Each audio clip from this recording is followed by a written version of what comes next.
Welcome to Waking Warriors, where we talk about life, love, lessons, and learning.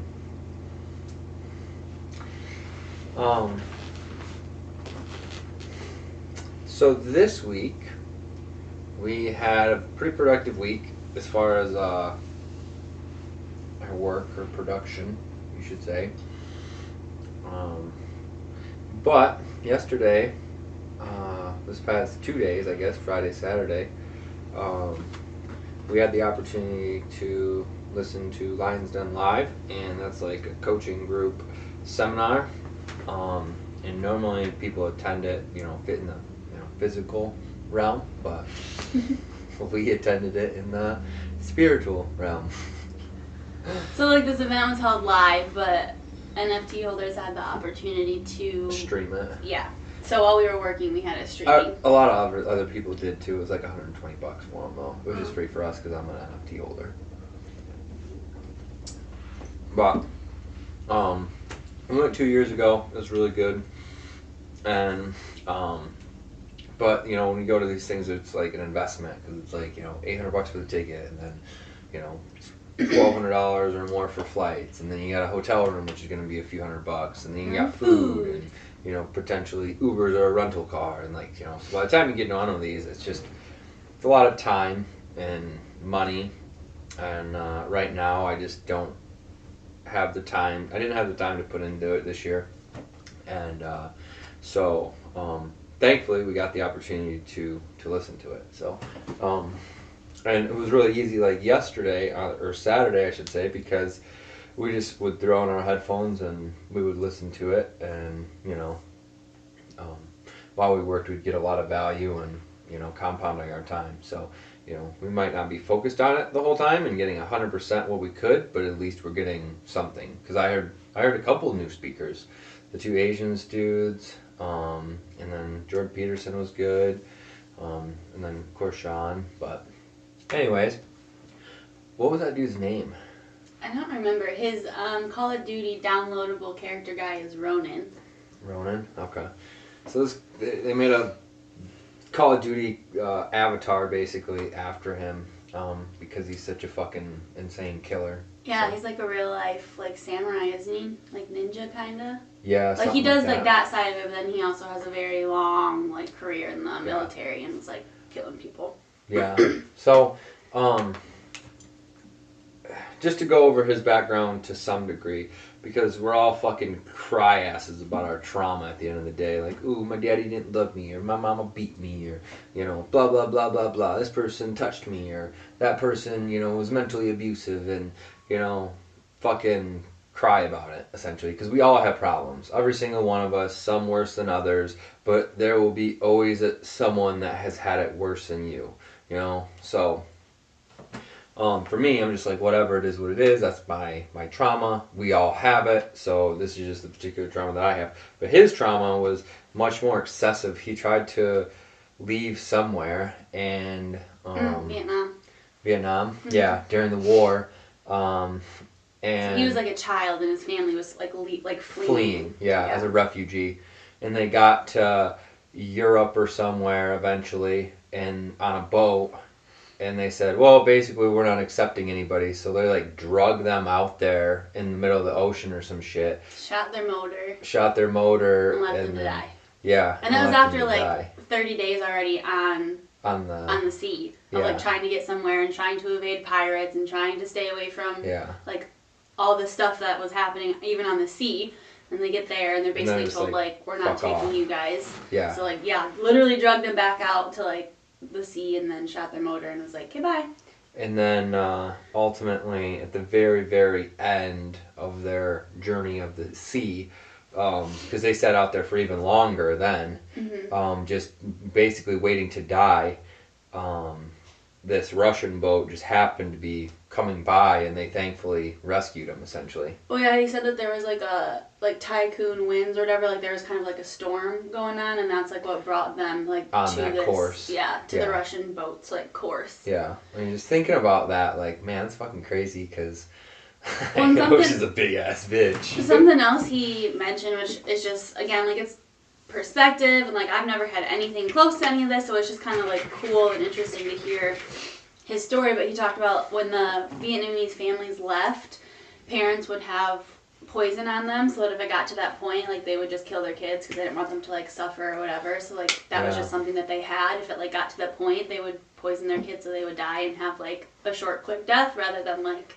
some long, drawn out thing. Yeah. And I was like, gosh, that's crazy. Yeah, it was super insane.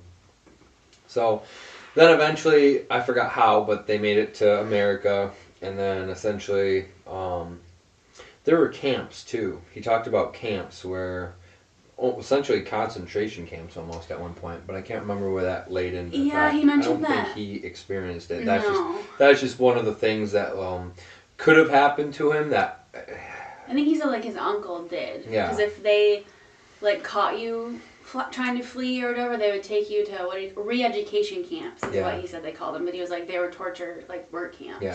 Yeah.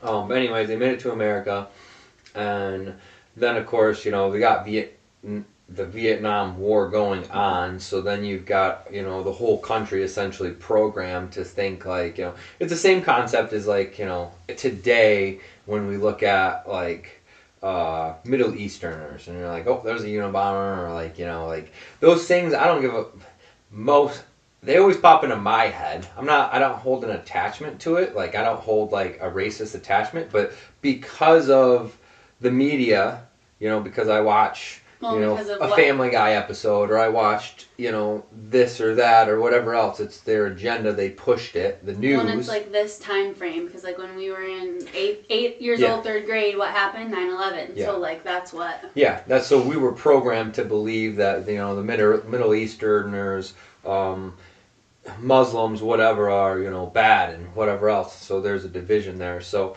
again.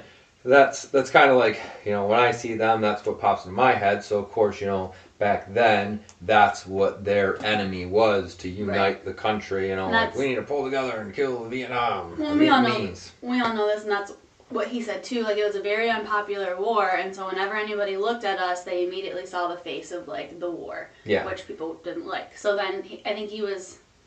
I don't remember. He was young, but whatever. He just said like he dealt with a lot of like discrimination and racism, and going to school was hard because you would get it from like peers and parents, but even teachers. Yeah. And then his like parents ended up getting divorced. Yep. He lived with his mother. Yep, and then she got remarried to a military man. So he said like after that things just like switched. Like it was very regimented. No TV outside of the weekend. Like you had dress code, here are your chores. Very like. Yeah, strict. military based essentially was how his childhood was, And then I don't know exactly. I don't know. Maybe I just didn't grasp it, or I was like busy. But when he said he was 8, he didn't have contact with his dad. But his like the last thing that his dad gave him was like a box of VHSs or like tapes or something. Mm-hmm. And he like didn't know what they were, but just like popped one in. His language. Yeah, it was in Vietnamese, and he didn't know how to read that, so he just like popped one in, and it basically is like the moral code, right, of like the samurai. Yeah, the 5 rings of fire, I believe, which Bryce told me to read a long time ago, and I started listening to it and never finished. Another thing was. Is it of fire or just the 5 rings? I don't know. I'm pretty sure there's 5 rings of fire. Another thing was. They all, I believe it was 8 of them, were living in a 1-bedroom apartment on a full-size mattress. That was the only piece of furniture they had growing up. And I believe that was in America. Mm-hmm. So yeah, he said that wherever they lived, it was in the poorer part, and the only piece of furniture they had was one full-size bed that they all slept on. Yeah, yep. So basically he became this military badass at the end of the day. But he went through war, like, because when I think a lot of people are detached, and I'm even semi-detached, but I recognize what you have to become in order to do that type of stuff. Like, he killed who knows how many people, like, and you have to be he was like special ops and every like thing that he did. Like he was very early on. I think he said he was 20 or 21, and he was already like Army Ranger or whatever. Like he was already in special stuff. Like right away, he had 23 years or something like that in the Army. I find that interesting because the military army. The people you know, if you think of him and Goggins and stuff like that, the people that have like had a lot of like intense trauma and stuff like really excel in like painful situations.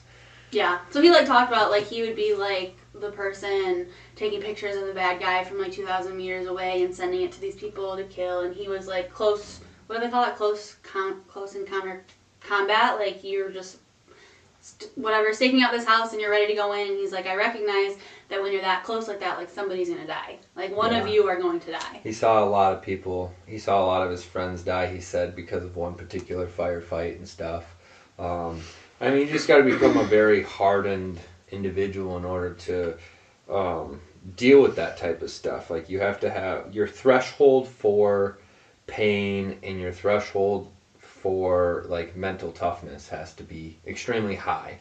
But while that's happening, you're also inducing a lot of trauma into your life, like experiencing it and having it basically intentionally and unintentionally, you know, like when you see all your fucking friends die in this firefight because, you know, whatever went wrong, or, you know, just because, you know, it is what it is. Not to mention all the trauma beyond that in his life, you know, just over and over and over and over and over again. I mean, if you think about, like, I mean, it's pretty consistent. I mean, like, this thing, and then this thing, and then this thing, and then this thing. I mean, like, up until America, he was, you know, worried about his life. And then even when he did get to America, he was still kind of worried about his life to some degree because, you know, he was getting so much hate. It was, I would say, at a different level because these people are literally have guns and trying to kill you, and these people are just, you know, societal members that, you know, might flip a lid one day. But the point is, like, one of the things that he had mentioned was, what would you say? Turning your pain into purpose. Yeah. So, like that was like really interesting to me. Well, his story was, because even beyond that, so he's in the military, right? And then he retires. I think he gets like injured and is on pain meds, and he said he like couldn't even keep his... Got addicted to opioids. Yeah, was addicted, and then like couldn't keep his marriage together, and realized like, okay, I need to like retire now and like start like focusing on myself. But then like after his retirement, then he went like instantly, and he was still in addiction, and then went like instantly into depression. And so then he taught, like, it's in his story, and then he like comes out of that. He starts working on himself. He gets his marriage together. He starts a business. Like, he's obviously very successful now at this point, but like throughout his life, you can see like this difficult thing happen, and then that was the point of his story. Was then I took my pain and turned it into purpose. So like all of his pain from his younger years, like he turned that into purpose, in the terms of like his studying the samurai stuff, whatever. Bushido? I don't know. No. But it's like something, and then so he turned that into purpose, and then he's like in the military and doing all these like high level things, and then he like struggles there, and so he's got a lot of pain again, and then he like turns that into purpose. So it's just cool, like as he told his story, how you could see it go from like, okay, here's the pain, and then here's the purpose point, and then like again, I mean, because everything ebbs and flows, then there was more pain, and then into purpose. Like right now, it sounds like he's really in the purpose phase, but I mean, so far in his life, it's been like pain, purpose, pain, purpose, pain, purpose. Yeah, for sure, definitely. Which takes intention. Yeah. Because you can just stay in the pain and just sit in the pain and not do anything with it. But he, whether it was super conscious or not, was trying to do something with that and become better or level up because of it. Yeah. And so one of the things that stood out to me was, like, if anybody has heard of The Alchemist, and like, you know, like the concept of The Alchemist was to essentially turn, like, on a physical sense and like, you know, worldly sense, like lead into gold. Like if you think of The Alchemist and that's what you think, you turn the lead into gold. And it honestly just hit me like at that moment, like I conceptualized it, but then I like embodied it almost because of his story. And I was like, fucking A. I'm like, that is so interesting, because I never really made that real intention, or that real connection, I should say, and with that. Like, I always thought about lead into gold, like, okay, you're an alchemist, lead into gold. And then he, like, was explaining that, you're painting into purpose, and I was like, damn, that's insane. Like, That's what the true alchemist can do. See, he can turn his pain into purpose. He can turn lead, the trauma that you had, into gold, into something that can, feed off of, or something that could benefit the world, essentially. Because everybody has different types of pains and traumas that they go through. Mine are different than yours. Your parents fucked you on doing everything. My parents fucked me on lack of potentially doing things. Obviously there's a lot more that goes into that, but essentially but our pain, our traumas are very different, and they cause two different spectrums of dysfunction. Yeah, there you go. So I can learn from you and you can learn from me, because we both have essentially, different attributes that we need to master. So when I first met you, your fucking work ethic was, garbage. But then when you met me, my emotional availability was non-existent, because of our two childhoods that, whatever. But within, we talked about it before, your spouse is your best spiritual teacher. There we go. Mm-hmm. So it's the same thing, these are spiritual lessons that are turning into the physical, you know what I mean? Yeah, and you don't always need that mirror necessarily, because you can, as a single person, still totally turn your pain into purpose. Yeah, for sure. But I like to think that, you can learn from other individuals. That's the point of reading, and that's the point of, just hearing this dude, talk, So just don't just do it on your own, necessarily. Learn from other people that have already had that experience and have processed that experience, or maybe not even ever have had that experience, and you can learn from them. So. And Sean talks about your mess is your message, which he says often, and I've heard him say that, and he brought it up when they were talking. But it's almost like this guy's turning your pain into purpose is to me, it sounds like it's way more intentional. It's deeper, because if you have a mess, you can talk about it. But when you talk about turning your pain into purpose, that's full. Shifting is the word, maybe, but that's completion. Full. Yeah, that's in my mind, these things happen to you for a reason. I mean, whatever, for a reason. To teach you something or whatever else. You're not strong in this. Because let's say if something traumatic happens and it doesn't even faze me. Well, then I've already passed that lesson. Something could happen and I'm okay, no big deal. I have no attachment to it. It could be this horrible thing, but, when I just go through the emotions and process it properly. But if I get hung up on it, there's something to learn there for. So we get these things thrown at us, in my personal opinion, God, spirit, whatever, and then it's our job to process that in order for our own development. So right. But so also, if you can get ahead of the curve by doing the work beforehand, because I always say study for the test before it happens, bro. Don't just wait for the fucking thing to happen and then you're oh my god, I'm completely caught off guard. Well, no, at some point something's gonna happen. So if you start preparing for it now and today, when that thing happens in 6 months, you already have the skills and the tools to fucking overcome that and move the fuck on and gracefully through that thing, rather than getting hung up on it and carrying it with you for the next year to 5 years to 10 years, if not your whole life, because I feel so many people are just so emotionally stunted because they don't have the skills in order to overcome the fucking trauma. Right, being proactive rather than reactive as much as possible. And because you don't know the test. You just don't know. But you know the things that you're shitty at. So I know I'm shitty at compassion. I know I'm shitty at money attachment. I know I'm shitty at. So why not? What's my fucking word this year? Fuck.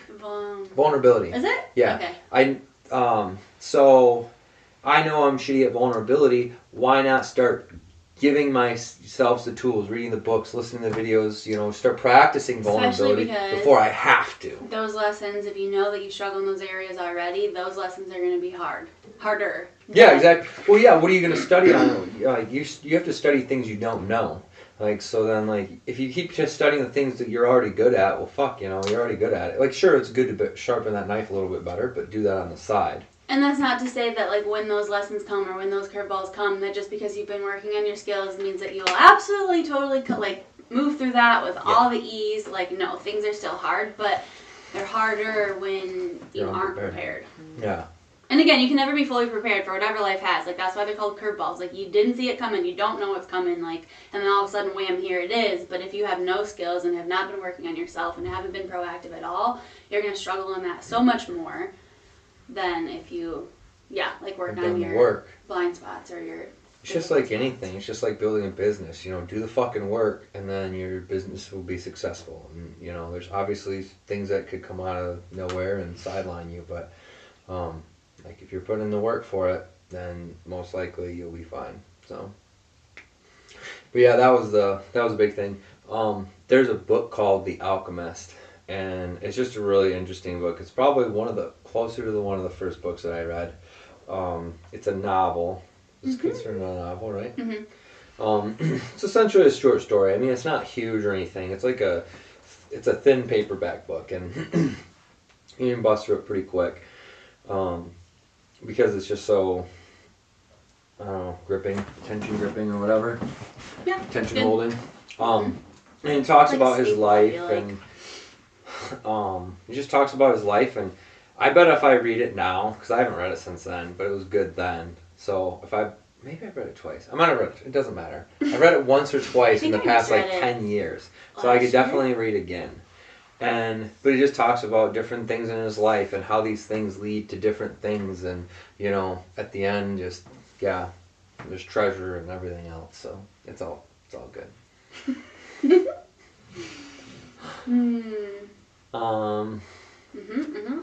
Yeah, so that's what made me think of The Alchemist, the book, but I highly recommend that. It's really good. What were some other takeaways? Just from the line, the conflict one. Conflict deferred is conflict multiplied. Yeah, yep. So that was a really good one. I never heard of that, but that makes sense, you know. Yeah, because like when you put off that conflict, you just put it off and put it off and put it off, and the time that it comes, that has like multiplied, rather than just like nipping it in the bud, talking about it now, having the conflict. And there's healthy conflict. Like, you'll never have a relationship without conflict, and so if you can... It's not healthy to have a relationship without conflict, because that typically means one often or the other. It's usually at least real. It's one. Well, it's just a people pleaser. Like, you just shut up. You're thinking these things, but you're not willing to say that. So there's a conflict. That's what I mean. There's a conflict in ideals. There's a conflict in actions. There's a conflict in whatever. And then if you never have that discussion, then it just kind of gets deferred, and this person might have resentment because they never say anything, even though they want to, but stupidly they don't, and then, you know, this person might be oblivious, or this might, you know, I don't know, just depends on the circumstances, so. But yeah, that was a good nugget. Jordan Peterson's was really hard to listen to, just because it was like light, and we didn't put our headphones on at the time. So, but he had some really good points, but that's like one of the worst parts about not sitting down and watching these and listening to them, because it's a lot tougher to take notes. You're just that's a really good one. And so then we obviously wrote those couple down, and that's why it's so important to always like take things out of your mind and write them down, because now you'll completely forget. Jordan Peterson had a lot of great, intelligent, fucking awesome shit to say. If you haven't listened to him before, do so, because basically everything he says is... I mean, I don't agree with everything, but he's just a very, very intelligent person. Yeah. He's a fucking savage. That's crazy. And then there was William. I don't know his last name, probably Chang or Chung.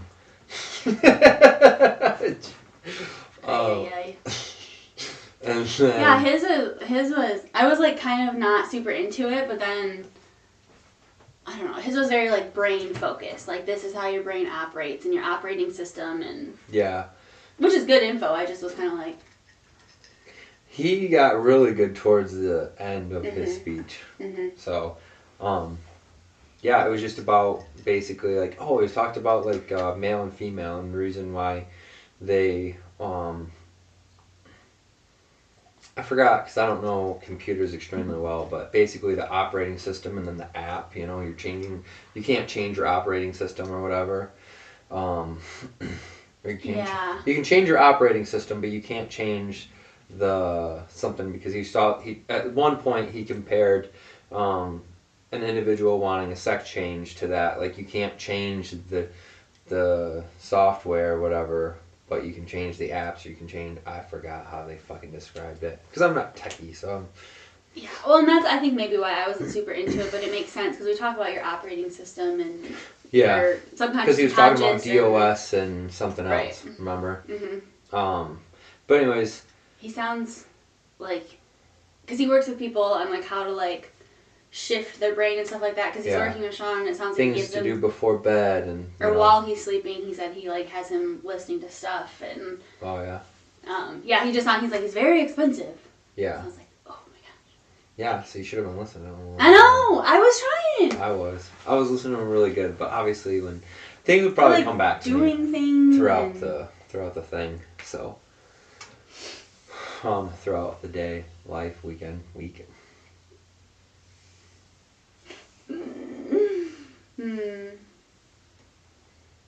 Yeah. I mean, the main thing we wanted to focus on was the pain is your purpose point. Yeah, because I don't think we've ever talked about that. Like, there's such a huge advantage. Like, that is your innate, unique experience, whatever the trauma was, that's your experience to hold and turn into whatever. Like, you have a fucking, diamond under pressure, or not under pressure, but diamond into the rough, essentially. So if you start fucking putting pressure on that shit and, like, processing it, like, that'll make you so much stronger and, like, and especially because, my goodness. You just said, like, the unique part, because somebody may have experienced an abusive partner. Somebody else may have experienced an abusive partner, but because you're you and you have your own past experiences and see the world from your own lens, like that experience was only yours. So although they're like two traumas are similar, the two different people can totally like process that into like two totally different purposes. Yeah, and like nobody else can do that for you from that perspective and from your experience except you. Yeah. That's why I'm so open to trauma, I think. That's why I'm like, I need some trauma. Remember when I was saying that for a while? Yeah. Was that when Wesley died? I think that was. I was like, I need some fucking trauma. That was like right before. Maybe, yeah, because you said initially in our relationship. You said, we need some trauma in our relationship. Yeah. And then that came, and then we didn't move through that super nicely. I mean, super, like, gracefully. It wasn't terrible. We just didn't come together as a team. Yeah. We definitely didn't. Yeah. We kind of turned away from each other at the time. So then that caused more strife, I think, and I think I'm pretty much processed through that. But there's some slight residual, I think. I think I'm definitely doing all right. Yeah, I'm definitely doing all right. I know you are, but I think like I struggled. I don't know. It's hard to think about, like, because I feel like I don't know how to process what I'm thinking, or how to say out loud what I'm thinking, but... Yeah. See, that was, like, the sideline thing. Like, I'm really good at handling death and whatever else. Like, I'm preparing my mind. I handled Tazzie's death way better than the dog that I had for 13 fucking years. I processed way better than the fucking cat I only had for, like, a year. Or whatever. Yeah, year and a half. Like, because I was like, again, I was doing the work. I was processing it all before I had it. I was in the moment. I didn't know the last time that I picked up Wesley was going to be the last time I picked him up. Like, but I thought about that shit when I hugged Tazzy. Like, I like took it all in and I was like, so like I felt like you had closure. Yeah, I had closure. This fucking guy, like, I was like, what the fuck? Like, this isn't how this goes. That's what exactly. It's curveball. So, like, I was trying to do the homework, right? I was trying to do the fucking work, but then this just radically, like, it shined a light on something that I was already, like, you think you're fucking untouchable, because I do a lot of times, and then, like, he fucking, God, whatever, spirit, slapped me in the face, because you're like, oh, you think you're fucking untouchable? Here you go, bam. And I was like, I was already doing the work there. I was already fucking, and I thought I was the strongest motherfucker in that area, and then bam. It's like, you fucking dick. So. That's why they call them curveballs. Yeah, so. It's almost, I have a fine line, like, thinking that I'm, like, untouchable in my mindset and stuff. Because I'm a lot better. I'm like, I don't know, I'd say I'm in the top 25%, maybe even 20% as far as like mentality, as far as, you know, how much pain or how much, you know, shit you can withstand or process really through, you know, quickly and through. But then on the other hand, maybe I shouldn't be like that. Should like be like, I don't know shit. You know, so it's like they're two different perspectives. Like one's like, you know, because you want both almost, you know? Yeah. You know I feel like that, like, the polarity and the duality, like, comes up a lot. Yeah. Because, like, I don't know, I don't have an example right now, but I know I, like, talk about it with clients because it's like, well, yes, as much as this is true, we also want to be mindful of, like, the flip side of that coin and also have... Yeah. It's a total paradox. Yeah. Because you need both. You need to have confidence in yourself, and you need to think you're a bad motherfucker. But you also need to know that, like, you don't know shit yet. Like, there's just so much knowledge out there that we haven't even touched. And you have to be open to, you know, knowing that. And, like, what do you fucking do? Shit. Damn it. You weeble wobble. Yeah, for real. That's, if you're able to hold both at the same time, can you imagine that? I bet some people can. I bet, like, Ed Milet can hold both at the same time. Well, it's like blissfully dissatisfied. Yeah, yeah. And I think that's, like, the true essence of consciousness, because at our consciousness level, we're not capable of holding both things at once. Because they are two separate concepts. Right. Which our ego brain probably doesn't love, because how can you hold both? When our ego's like one or the other, and I'll pick comfort. Yeah. Whatever one is comfort. For sure. Yep. Yeah, because at one moment you can feel the, you know, this way, and one moment you can feel that way. And then being able to hold both consciously at the same time and experiencing that would be like... Sounds like it takes a lot of brain power. Or no brain power at all. That's true. Yeah, I guess like my brain just thinks like, that sounds hard. But I think it's possible. I think it's possible. Do you? Sure. Anything's possible. I think that's the goal.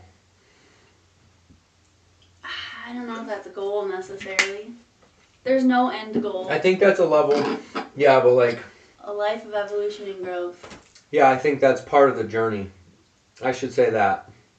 Because there's many goals, and the goals never end. But that is part of the journey of the goals, I think. Yeah, he smiled at me. Really? What?